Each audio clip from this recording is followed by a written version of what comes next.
안녕하세요. 김알파카입니다. 오늘은 이렇게 수놓을 때 사용하는 심지에 대해서 설명을 드리려고 해요.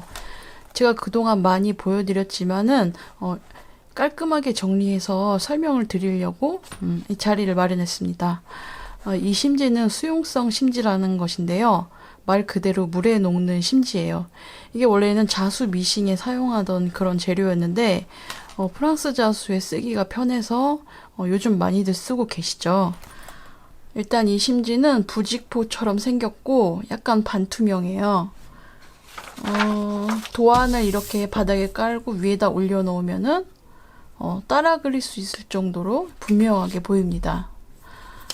이 심지를 보관할 때는 저처럼 이렇게 지퍼백에다 넣어서 실리카겔하고 함께 보관하세요. 장마철 이제 다가오는데 아무렇게나 두면은 이게 다 눅눅하고 녹을 수도 있거든요. 그러니까 실리카겔 지퍼백에다가 이렇게 단단히 봉해서 보관을 하세요. 일단은 수용성 심지를 이용해서 도안 옮기는 방법 설명드릴게요. 먼저 도안을 준비하고 여기 위에다가 수용성 심지를 깔아주세요. 그리고 이쪽에다가 테이프나 시침핀을 붙여서 고정해줍니다.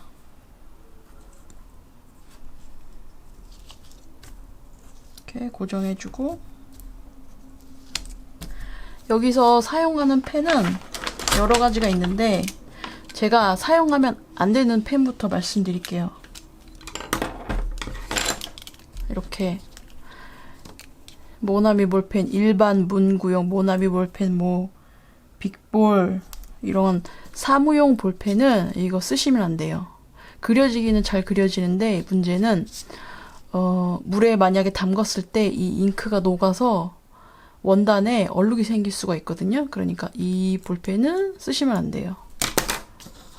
그리고 수용성 펜도 자수할 때 도안 그릴 때 많이 사용하지만 수용성 심지에다가는 사용하지 마세요. 왜냐면 이게 잉크가 수성이잖아요. 이렇게 하다 보면은 번지고 수용성 심지가 녹아버려요. 그래서 이것도 쓰지 말고. 그럼 뭘 써야 되냐? 저는 대개는 이제 열펜을 사용하거든요. 이거는 볼펜이랑 똑같이 생긴 펜인데 대표적으로는 유니볼 팬텀하고 파일로트의 프릭션 볼이 있는데요. 요즘에 다른 브랜드도 나와요. 중국산. 이거는 열에 지워지는 펜이에요. 원래 문구용으로 나왔는데 이렇게 긋고 이게 마찰열을 사용해서 지우는 거거든요. 막 비벼서. 근데 우리는 자수할 때 이렇게 그리고 열을 쬐어주면, 그러니까 헤어드라이기나 다리미를 이렇게 대주면은 이 펜 자국이 없어지겠죠. 100% 없어진다고는 할 수는 없는데 대부분 없어져요. 100%란 것은 일단은 완전 새하얀 천 있잖아요. 요거 열펜으로 그린 다음에 열을 가해서 펜 자국이 없어지는데 뭐랄까 약간 탈색된 그런 느낌? 그런 게 남을 수는 있어요. 그래서 도안을 완전히 덮으면서 수놓아 주셔야 돼요. 만약에 이런 열펜을 사용했을 경우. 근데 열펜이 꽤 비싸요. 이거 얼마더라? 3개 3색 볼펜 되게 비싼데 그리고 잘 파는 데가 없어요. 인터넷으로 구입하셔야 될 거예요. 그래서 이게 없다 그러면은 그냥 열펜이래. 연필을 쓰세요. 연필을. 제가 연필깎이가 없어가지고 완전 심이 달았네요. 이거 우리 조카가 쓰던 건데 따라 그려줍니다. 혹시나 흰 원단에는 이 연필심 얼룩이 남아있을 수 있는데 폼 클렌징 거품으로 이렇게 살살 비비면 꽤 깔끔하게 지워져요. 아니면은 잉크젯 프린터로 이렇게 뽑을 수도 있거든요. 이거 프린트를 하면은 그냥 그 용지 넣는 곳에다가 넣는 게 아니라 A4지에다가 위험해. A4지에다가 테이프를 붙여가지고 이거를 잉크젯 프린터에 넣으면 되거든요. 근데 웬만하면은 그냥 하지 마세요. 프린터가 망가질 수도 있거든요. 그 종이도 잘 걸리고. 근데 그거는 프린터 망가질 각오를 하고 사용하는 겁니다. 그 다음에 이렇게 도안을 옮긴 다음에 이거 제가 작업하던 건데 잘 보시면 여기 제가 시침질로 고정을 했어요. 이 테두리만 고정하는 게 아니라 저는 도안선 가까운 곳으로 이렇게 바느질을 해서 이 천하고 심지를 붙여줬는데요. 왜 이 가까이 하냐면 이렇게 멀찌감치 바느질 하면은 이 사이가 뜰 수 있어요. 그러면 도안이 부정확하게 옮겨지겠죠. 그래서 저는 이렇게 도안선 가까운 곳을 이렇게 바느질해서 고정했습니다. 그리고 이 상태로 이렇게 술을 놔주시면 돼요. 자, 이렇게 수용성 심지하고 이 천하고 같이 수놓았는데요. 이제 할 일은 이 심지를 잘라내는 거예요.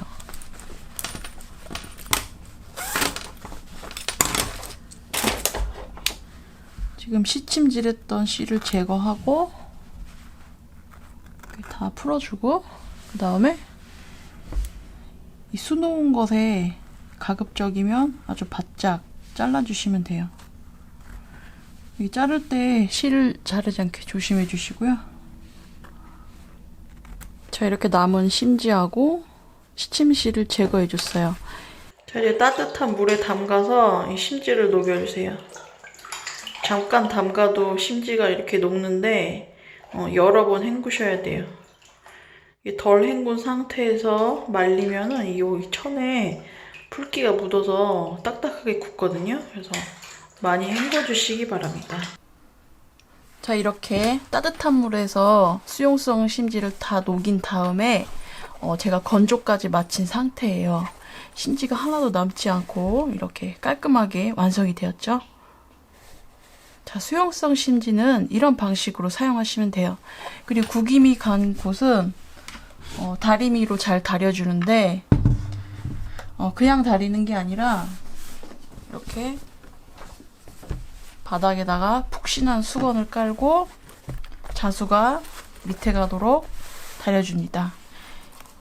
이게 파우치라서 이쪽을 다려줘야 될 때는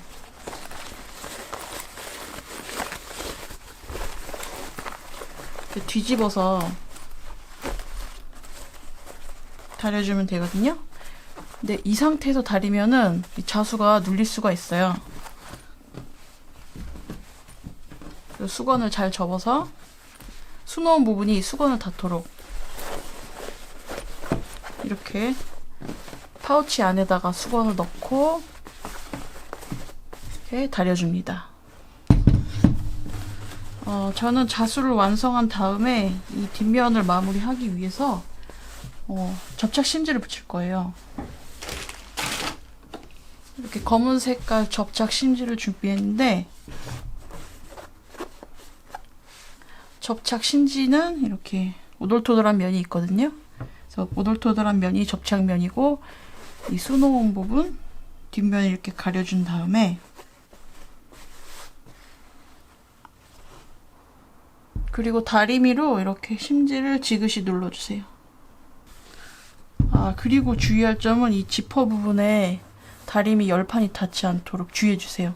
녹을 수도 있거든요. 그리고 다림질 하실 때 이 옆부분 바이어스 친 곳은 다리미가 닿지 않게 조심해주세요. 여기 좀 원단 재질이 달라서 녹을 수가 있거든요. 그리고 지퍼도 조심해주시고요. 일단 열을 다 식힌 다음에 완전히 차가워지면 뒤집어줍니다.